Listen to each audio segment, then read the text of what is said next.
شخصی سوال کرده است: امام وقتی نمازش رو میخواند و بعد به یادش میزند که طهارت ندارد، در همین جا باید همه نمازاشون از اول خوانند؟ نه. اگر وقتی امام یک جماعتی کلان مثال مردم در امامتی کردو، بعدا فهمید که مقصد وای طهارت نداشت، همین حالت ده همون امام خودش ایسر طهارت میکنه، نماز خودش ایاده میکنه ولی نماز مردم مقصد مردم ده اعلام کردن شرط نیست. نماز اون مردم الله مهربان قبول میکنه. استاد جان میگن که در دوره های پیش یک شاه بهشتی را در روی زمین ساخته است. این درست است یا نه؟ اگه ایران نسبت میتونم با همون نمرود لعنت الله علیه که گویا در روی زمین جنت ساخت و خواست که مقصد همونجا داخل شود، لیکن به همون مقصدش نرسید، ولی تا حال به جنت نرفته که مقصد جانش خداوند در بالای اسب گرفت. خلاص هر خیل همین خیلی حکایه میکنن، لیکن اینا اصل ندارن. شخصی که تنها نماز میخواند میتواند که با آواز بلند نمازش رو خواند. آدمی تنها گذار برادرای عزیز میتواند نمازاش، یعنی نمازهای 5 وقتش خواب بلند بخواند، خواب پس بخواند. برای آدمی تنها گذار یعنی بلند کردن و پس کردن آواز یگان مقصد زیان و ضرری ندارد. فقط این نمازها را پس خواندن و بلند خواندن خاص امام و جماعت است. لیکن اگر ما نماز قضاییمون اگر خوانیم این حالت حتما پس میخونیم، لیکن 5 وقت هامون فرقی ندارد. اگر بلندم که خوانیم یگان زیانی ندارد اگر تنها گذار باشیم. خب میگویند که بعد دست را شستن آبش رو اگر تکی گناه است، آیا این حقیقت دارد یا نه؟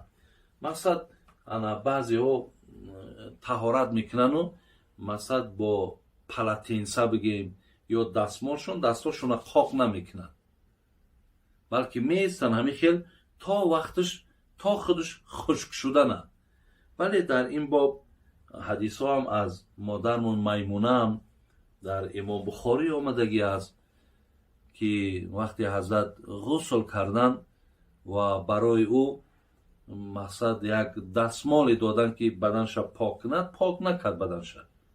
لیکن این معنای او را ندارد برادران عزیز که ما مقصد بدنهامون خشک نکنیم، همتا ایستاده کی خودش خشک می شود.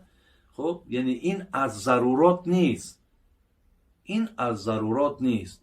اگر با شرطی که یگان خوف باشد که مقصد همون به حالت طری بدنش یگان خنکی در ما یا زیادشوی بیماری ما باشد، این حالت ده حتما واجب است که ما سلامتی ما حفظ کنیم.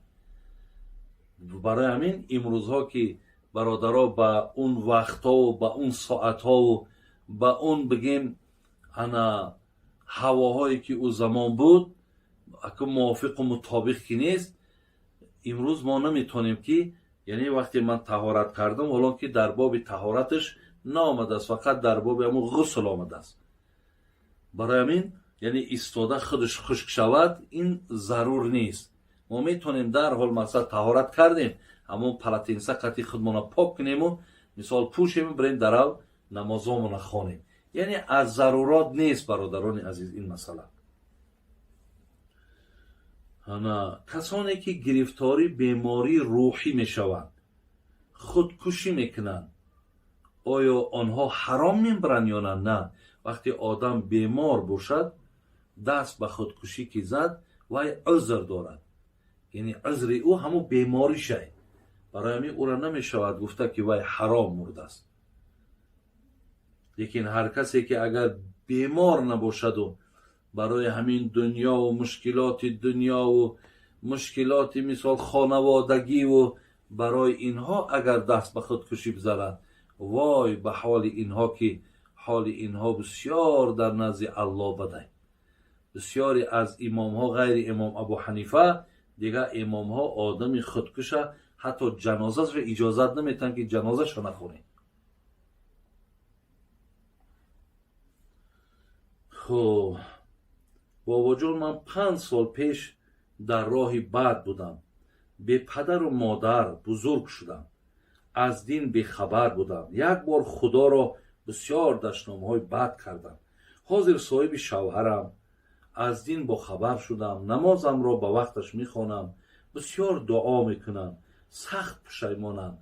توبه زیاد میکنم. پیش خدا آیا خدا این گناه مرا میبخشد یا نه؟ بله. مادر عزیز، وقتی نفری از خدا، از الله اگر آگاهی نداشته باشد، برای او نافرمانی، سرکشی، حقارت، اینها مقصد ازش که البته که جهل، جاهلی و نادانی که دارد، این کارها برای اینا انجام دادنش خیلی آسانه. ولی زمان برادران عزیز، شما که وقتی آگاهی پیدا میکنین، وقتی که شما از الله مهربان ببینین، مثلا یک محبت و میل هاتون پیدا می شود و به سوی الله مهربان توبه میکنید، خداوند گناه های شما را می بخشد، حقارت های شما را می بخشد. این الله بسیار دوست می دارد بخشیدن. این من در حدیث خواندم که الله مهربان دوست می دارد که وقتی که ما به طرف او طلب مغفرت کنیم، دوست می دارد که ما به سوی توبه کنیم. میگه اگر به شرطی که شما حتی اگر گناه نکنین و توبه نکنین، من نفرهایی را می آفرم که گناه میکنن و توبه میکنن و توبه شون من قبول میکنم. یا طلب مغفرت گناه میکنن، مغفرت گناهشون میکنم. برای همین مادر عزیز، انشاءالله شما صدقاً توبه کنین، خدای مهربان شما را قبول میکنه.